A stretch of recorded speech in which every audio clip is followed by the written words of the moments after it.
సాధారణంగా విద్యా సంవత్సరం ప్రారంభమైతే చాలు ప్రైవేట్ విద్యా సంస్థలన్నీ కూడా గ్రామాల్లో పల్లెటూరులో తిరుగుతూ ముఖ్యంగా రవాణా వసతి ఉంది మీ పిల్లల్ని మా పాఠశాలలో కళాశాలలో చేర్పించండి క్యాన్వాసింగ్ చేయడం ప్రైవేట్ విద్యా సంస్థలు తల్లిదండ్రులకు ఎన్నో మాయమాటలు చెప్పి అడ్మిషన్లు పొందడం మనం చూసి ఉంటాం. కానీ మహబూబాబాద్ జిల్లా గూడూరు రాజనపల్లిలో మాత్రం అందుకు ధీటుగా ప్రైవేటుకు ధీటుగా ప్రభుత్వ ఉపాధ్యాయులు సొంతంగా వ్యాన్ను తయారు చేసి వ్యాన్ను దాన్ని తీసుకొచ్చి పిల్లల్ని స్వయంగా టీచర్లే నడుపుకుంటూ విద్యార్థులను వాళ్ళ ఇంటి దగ్గర నుంచి పాఠశాల నుండి తిరిగి పాఠశాల అనంతరం వాళ్ళ గమ్యస్థానాలకు ఇంటికి క్షేమంగా చేర్చుతున్నారు. మనం ఈ విజువల్లో చూసుకోవచ్చు. ఈ వ్యాను పూర్తిగా ప్రభుత్వ ఉపాధ్యాయులు సొంతంగా తమ నిధులతో కొనుగోలు చేసిన వ్యాన్. ఈ వ్యాను బడిబాట కార్యక్రమంలో భాగంగా ఒక సార్లకు వచ్చిన ఒక వినూత్నమైన ఆలోచనతో ఒక వ్యాన్ను కొనుగోలు చేసి ఈ పాఠశాల పరిసర ప్రాంతాల్లో ఉన్నటువంటి ఆమ్లెట్ తండాలు, ఇటు జిల్లాల తండా, కాలనీ తండాకి సంబంధించిన పిల్లలందరూ కూడా పాఠశాలకు రావాలనే ఉద్దేశంతో ఈ వ్యాన్లో పిల్లల్ని తీసుకురావడం మళ్ళీ తిరిగి క్షేమంగా ఇంటికి చేర్చడం లాంటివి చేస్తున్నారు. కేవలం ఉపాధ్యాయులు అంటే తరగతి గదికి పాఠశాలకే మాత్రమే పరిమితం కాకుండా విద్యార్థుల యొక్క భద్రతా ప్రయాణాన్ని కూడా చూస్తూ ప్రతి ఒక్కరికి కూడా ఏదైతే ప్రభుత్వం సంకల్పించిందో పేదవాడి విద్యకు ప్రతి ఒక్కరికి కూడా విద్యను అందించాలి, నాణ్యమైన విద్యతో పాటు పౌష్టికాహారాన్ని అందించాలని కూడా రేవంత్ సర్కార్ చేస్తున్న ఈ పనులకు ఈ ప్రభుత్వ ఉపాధ్యాయులు చేస్తున్న పనికి కూడా ఇటు గ్రామస్తుల నుండి విద్యార్థుల తల్లిదండ్రుల నుంచి ఎంతో హర్షం వ్యక్తం చేస్తుంది. ఇప్పటికే గతంలో ఎన్నడూ లేని విధంగా ప్రొఫెసర్ జయశంకర్ బడిబాట కార్యక్రమం జిల్లాలో విజయవంతంగా కొనసాగుతుంది. ఎంతో గతంలో కంటే ఈసారి సుమారు 10,000 అడ్మిషన్లు కూడా నూతనంగా వచ్చినట్టు జిల్లా విద్యాశాఖ అధికారి రవీందర్ రెడ్డి కూడా ప్రకటించడం నేపథ్యంలో ఇటు జిల్లా వ్యాప్తంగా కూడా హర్షం వ్యక్తం చేస్తున్నారు. ఇలాంటి ఉపాధ్యాయులు ఉండడం ప్రభుత్వానికి ఎంతో మంచి పేరు వస్తుందని కూడా తల్లిదండ్రులు కూడా హర్షం వ్యక్తం చేస్తున్న పరిస్థితి కనబడుతుంది. కేవలం ప్రైవేట్ ఉపాధ్యాయులు మాత్రమే ఇలాంటి కార్యక్రమాలు చేయడం చూసాం. కానీ ఇలా ప్రభుత్వ ఉపాధ్యాయులు వినూత్నమైన రీతిలో పేద మధ్యతరగతి విద్యార్థులకు విద్యను అందించాలనే సంకల్పంతో ఇలాంటి కార్యక్రమాలు చేయడం, వ్యాను కొనుగోలు చేయడమే కాదు స్వయంగా ఉపాధ్యాయులే వ్యాను నడుపుకుంటూ తండాలలో తిరుగుతూ పిల్లల్ని చేరవేస్తూ ఇటు పాఠశాలలో విద్యాబోధన అనంతరం తిరిగి మళ్ళీ వాళ్ళ ఇంటికి కూడా చేర్చున్న పరిస్థితి కనబడుతుంది. అసలు ఈ కార్యక్రమానికి గల కారణాలు ఏంది, ఎందుకు ఇలాంటి ఆలోచన వచ్చింది, దీనికి సంబంధించిన ఎవరైతే వ్యాన్ కొనుగోలు చేశారో ఆ సార్ మనతో ఉన్నారు, అడిగి తెలుసుకుందాం. అసలు ఎందుకు ఈ ఆలోచన వచ్చింది, ఎట్లాంటి రెస్పాన్స్ వస్తుంది అడిగి తెలుసుకుందాం. సార్ చెప్పండి, మీకు ఎందుకు ఈ ఆలోచన వచ్చింది, ఈ వ్యాన్ చేయడం వల్ల ఏమైనా స్ట్రెంత్ పెరిగే అవకాశం ఉందా, ఎట్లా ఉంది రెస్పాన్స్? సార్ నమస్తే సార్, నా పేరు MD Yakub, HGT MP UPS Rajannapalli. Sir జనరల్గా ఇది రాజన్నపల్లి అనేది గూడూరు మండలానికి చాలా రిమోటెడ్ ఏరియాలో అతి దూరంగా ఉన్నటువంటి ఏ పట్టణానికి ఏ సౌకర్యానికి దగ్గర లేకుండా ఎటు చూసినా 10 కిలోమీటర్ల దూరంలో వ్యత్యాసంలో ఉన్నటువంటి ఈ గ్రామానికి ఎలాంటి సౌకర్యాలు రవాణా సౌకర్యాలు లేని ఈ ఊరిని చూస్తే అసలు అందరూ గుట్టల మధ్యలో ఉన్నటువంటి అడవి ప్రాంతంగా ఉంటుంది సార్. ఇక్కడికి విద్య అనేది కాస్త ఇబ్బందిగానే దూరంగానే ఉన్నది. ప్రభుత్వ పాఠశాలలో ఈ విద్యను అందిస్తున్న మాకు కాస్త పేరెంట్స్ నుండి అసౌకర్యంగా అంటే రవాణా సౌకర్యం లేక అసౌకర్యంగా ఉన్నట్టుగా వాళ్ళు మా దృష్టికి బడిబాట కార్యక్రమంలో తీసుకురావడం జరిగింది. అయితే ఇంటింటికి మేము వెళ్ళినప్పుడు పేరెంట్స్ ఇచ్చినటువంటి వాళ్ళ యొక్క ఒపీనియన్స్ తీసుకొని దూరంగా ఉన్నటువంటి ముఖ్యంగా ఈ రాజన్నపల్లి గ్రామం చుట్టుపక్కల ఉన్నటువంటి జిల్లాల తండ కానీ తర్వాత కాలనీ తండ కానీ ఇక్కడ ఉన్నటువంటి పిల్లలందరూ వారి రవాణా సౌకర్యం లేక వేరే ప్రాంతానికి వెళ్ళిపోవడం, ప్రైవేటు స్కూళ్ళకి వెళ్ళిపోవడం అనేవి జరుగుతూ ఉండేది.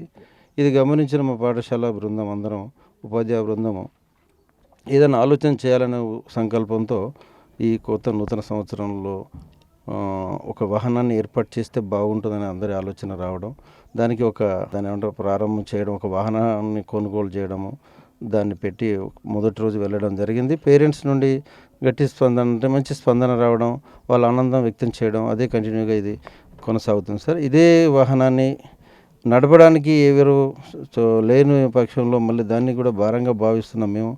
ఎవరైనా మా దాంట్లో అందరం టీచర్లను డ్రైవింగ్ చేసే ప్రాక్టీస్ ఉన్న వాళ్ళ లైసెన్స్డ్ టీచర్స్మే కాబట్టి ముందుగా అయితే నాకైతే అవకాశం ఇచ్చి నేను డ్రైవింగ్ చేస్తున్నాను. తర్వాత మిగతా 2 టీచర్లు కూడా రెడీగా ఉన్నారు. ఎప్పుడైనా సమయం నేను సెలవులో ఉన్నప్పుడు ఆ సార్ కూడా డ్రైవ్ చేసుకుంటూ వెళ్ళడానికి అవకాశం సార్. ఎవరి ప్రైవేట్ వ్యక్తులకి ఇచ్చి పిల్లలను ఇబ్బంది పెట్టకూడదనే ఉద్దేశంతో పేరెంట్స్కి నమ్మకం కలిగించే ఉద్దేశంతో మేమే దీన్ని నడపడం జరుగుతుంది సార్. దీనికి ఖర్చులు అవన్నీ కూడా ప్రస్తుతానికైతే మా ఉపాధ్యాయ బృందం వల్ల మేము ఒక విధంగా ప్లాన్ చేసుకొని నడిపిస్తున్నాము సార్. భవిష్యత్తులో ఇది కంటిన్యూగా చేద్దామనే సంకల్పంతో ముందుకెళ్తున్నాం సార్. అందరి సహకారాలు ఉంటాయని ఆశిస్తూ ఈ అవకాశం ఇచ్చినందువరకు ధన్యవాదాలు సార్. సార్ మీరు ఒకవైపు విద్యా బోధన, మరోవైపు వ్యాన్ నడపడం ఎక్కువ పని భారం అవుతుంది కదా, మీకు అలా ఏమైనా స్ట్రెస్ ఫీల్ అవ్వడం కానీ ఇబ్బందికరంగా ఎలా అనిపిస్తుంది? అలాంటిది ఏం లేదు సార్. పావు గంట అరగంట ముందు వచ్చి వాహనాన్ని తీసుకొని విద్యార్థులను తీసుకురావడం జరుగుతుంది. మళ్ళీ 4:15 స్కూల్ అయిపోయిన తర్వాత ఇంకొక అరగంట ఇంకా అదనంగా క్లాసులు జరిపి తీసుకుపోవడానికి కూడా మేము అందరం ఒక ఎజెండా తయారు చేసుకున్నాం సార్, పాఠశాల ప్రధాన ఉపాధ్యాయుల యొక్క సమక్షంలో. అట్లాంటిది ఏమీ లేదు సార్. వాస్తవానికి ఇక్కడున్న ప్రాంతాన్ని చూస్తే విద్య చాలా అవసరం ఉంది సార్. దాన్ని దృష్టిలో పెట్టుకుంటే మేము చేసే పని మాకు భారంగా అనిపించట్లేదు సార్ వాస్తవానికి. మొత్తానికి ఏదైతే ప్రొఫెసర్ బడిబాట కార్యక్రమంలో భాగంగా ఇటు ఉపాధ్యాయులే నేరుగా వ్యాన్ ఏర్పాటు చేయడం, అరగంట ముందుగా పాఠశాల చేరుకోవడం, అరగంట ముందు చేరుకొని వ్యాన్ మొత్తం కూడా విద్యార్థులను వాళ్ళ ఇంటికి వెళ్ళి తండాలకు వెళ్ళి విద్యార్థులను పాఠశాల చేర్పించడం కూడా జరుగుతుందని కూడా ఇటు ఉపాధ్యాయులు చెప్తున్న పరిస్థితి కనబడుతుంది. కొంతమంది విద్యార్థులను అడిగి మాట్లాడే ప్రయత్నం చేద్దాం. చెప్పు, నీకు ఎవరు, మీ ఇంటికి ఎవరు వస్తారు, ఎవరు తీసుకొస్తారు, మళ్ళీ నేను ఎవరు డ్రాప్ చేస్తారు? Maths sir. ఏం పేరు నీ పేరు? నా పేరు అభి హర్షవర్ధన్. ఏమైతే నీకు రోజు ఎవరు తీసుకొస్తారు? Maths sir. ఎక్కడి నుంచి? ఇంటికాడ నుంచి తీసుకొని వస్తాడు, మళ్ళీ ఇంటికాడ దింపుతాడు సార్. ఎలా దింపుతాడు? దేంట్లో? వ్యాన్లా. నువ్వు చెప్పు అమ్మాయి, ఎట్లా మిమ్మల్ని సారు ఎట్లా తీసుకోపోతాడు, ఎప్పుడు తీసుకొస్తాడు, ఎట్లా పోతావు నువ్వు? My name is Gayatri. మా యాకూబ్ సార్ ఏమో వచ్చి ఇంటికి వచ్చి తీసుకొని మళ్ళీ స్కూల్ అయిపోయిన తర్వాత తీసుకొని పోతాడు, మా ఇంటికి దింపచ్చు వస్తాడు. ఎక్కడ మీది? ఏ తండా మీది? ఎంత దూరమా, దగ్గర ఉంటుందా? తండా దూరమే. మరి వ్యాన్ ఉండడం ఎట్లా మంచి సంతోషం. ఇటు ఉపాధ్యాయులతో పాటు విద్యార్థులు హర్షం వ్యక్తం చేస్తున్న పరిస్థితి కనబడుతుంది. దూరంగా ఉన్న విద్యార్థులు పాఠశాలకు రావాలంటే భయం, చాలా దూర ప్రయాణం అవుతుంది, ఇబ్బందులు పడే పరిస్థితి నేపథ్యంలో ఈ వ్యాన్ ఏర్పాటు చేయడం ఇటు ప్రభుత్వ విద్యా వ్యవస్థ కూడా బలంగా ఉంటుంది. బలహీన పడుతున్న నేపథ్యంలో బలంగా చేయాలి, విద్యా వ్యవస్థను మెరుగుపరచాలనే కాన్సెప్ట్తో ఉపాధ్యాయులు చేస్తున్న ఈ కొత్త కాన్సెప్ట్ కూడా విశేష స్పందన వస్తుంది. దీనికి సంబంధించి పాఠశాల ప్రధాన ఉపాధ్యాయులను అడిగి తెలుసుకుందాం. సార్ చెప్పండి, ఎట్లా ఉంది? వ్యాన్ ఏర్పాటు చేశారు, పిల్లల సంఖ్య కూడా పెరిగినట్టు కనిపిస్తుంది, ఎట్లా రెస్పాన్స్ వస్తుంది, అసలు మీ ప్లాన్ ఏ విధంగా ఉండబోతుంది? సార్, నా పేరు రామ్లాల్. నేను ఇక్కడ ఎంపీ యూపీఎస్ రాజన్నపల్లి గూడూరు మండల్ మహబూబాద్ జిల్లా ప్రధానోపాధ్యాయులుగా విధులు నిర్వర్తిస్తున్నాను సార్. మొన్న 2024-25-26 బడిబాట కార్యక్రమంలో ప్రొఫెసర్ బడిబాట కార్యక్రమంలో భాగంగా ఇక్కడ నుంచి ఈ రాజన్నపల్లి గ్రామం నుంచి పక్కన తండా, జిల్లెల తండా మరియు కాలనీ తండా అంటే 2 కిలోమీటర్ డిస్టెన్స్ ఉంటాయి సార్. అక్కడ ప్రైవేట్ స్కూళ్ళలో చాలామంది వెళ్ళడం జరుగుతున్నది.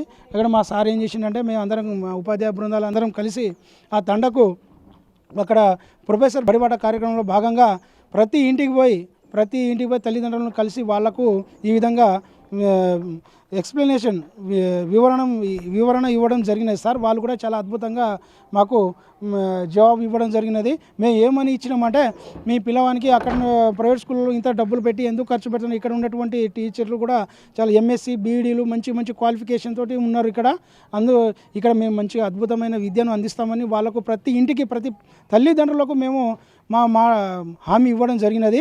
వాళ్ళు చాలా అద్భుతంగా ప్రతిస్పందిస్తూ మేము కూడా పిల్లలకు స్కూల్కి పంపిస్తాం సార్, ఇంత ప్రైవేట్ స్కూళ్ళలో ఇంత ఫీజులు కట్టడం మా వల్ల కావట్లేదు, మేము పంపాలని కూడా మాకు ఇంట్రెస్ట్ లేదు. అయితే ఇక్కడ నుంచి 2 కిలోమీటర్ డిస్టెన్స్ ఉండడం వల్ల అక్కడ ప్రయాణం చాలా ఇబ్బందికరంగా ఉన్నది. వాటి బదులు ఏదైనా వెహికల్ అరేంజ్ చేయండి అని అన్నారు సార్. అందుకే మేము మా ఉపాధ్యాయుడు మా యాకూబ్ గారు, ఎండి యాకూబ్ ఎస్జిటి గారు, వారు ముందుకు వచ్చి తన యొక్క సొంత డబ్బులతోటి మొత్తం నేనే ఏర్పాటు చేసుకుంటాను, పిల్లల్ని పంపండి అమ్మా, నేను వెహికల్ వాటికి సంబంధించిన మెయింటెనెన్స్ మొత్తం నేనే చూసుకుంటానని వాళ్ళు సారు హామీ ఇవ్వడం వల్ల పిల్లల యొక్క తల్లిదండ్రులు చాలా సంతోషం వ్యక్తపరుస్తూ, సార్ మేము ఖచ్చితంగా పిల్లల్ని పంపిస్తాము, ఇక వెహికల్ కూడా అరేంజ్ చేసారు కదా, చాలా సంతోషంగా ఉన్నాయి సార్. ఇంకా మా స్కూళ్ళలో 52 మంది పిల్లలు ఉండే, ఇప్పుడు 30-40 మంది. మా టార్గెట్ మొత్తం 100 మంది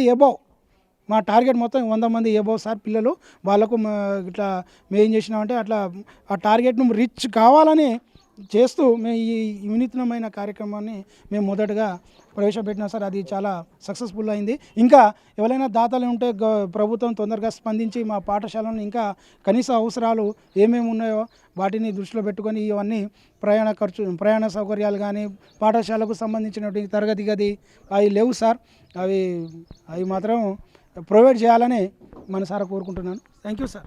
గతంలో లేనటువంటి విధంగా రేవంత్ సర్కార్ ఏర్పడిన తర్వాత ప్రభుత్వ విద్యకు మెరుగైన వసతులు కల్పించాలన్న ఉద్దేశంతో ఇప్పటికే కాస్మెటిక్ డైట్ ఛార్జీలు పెంచుతూ ఒకవైపు తల్లిదండ్రుల నుంచి విద్యార్థులు హర్షం వ్యక్తం చేస్తున్న నేపథ్యంలో ప్రొఫెసర్ బడిబాట కార్యక్రమంలో భాగంగా ఎన్నో ప్రభుత్వ పాఠశాల అభివృద్ధి కూడా నిధులు కేటాయిస్తున్న నేపథ్యం కనబడుతుంది. దీంతో పాటు అమ్మ ఆదర్శ పాఠశాల పథకంలో భాగంగా ప్రభుత్వ స్కూళ్ళని కూడా అభివృద్ధిలో పరుగులు పెడుతున్న తీరు కూడా జిల్లాలో ఎన్నో చూసాం. ఈ వైపు ఇదంతా ఒకవైపు అయితే మరోవైపు ఇలా ప్రభుత్వ ఉపాధ్యాయులు కూడా ప్రభుత్వం ఇచ్చే స్కీమ్లపై తల్లిదండ్రులు భరోసా కల్పిస్తూ ప్రభుత్వ విద్యార్థుల సంఖ్యను పెంచే దిశగా ఉపాధ్యాయులు చేస్తున్న పనితీరు మొత్తం కూడా ఆదర్శంగా నిలుస్తున్న పరిస్థితి కనబడుతుంది. వీడియో జర్నలిస్ట్ వీరేందర్తో యశ్వంత్, బిగ్ టీవీ, రాజన్పల్లి నుండి.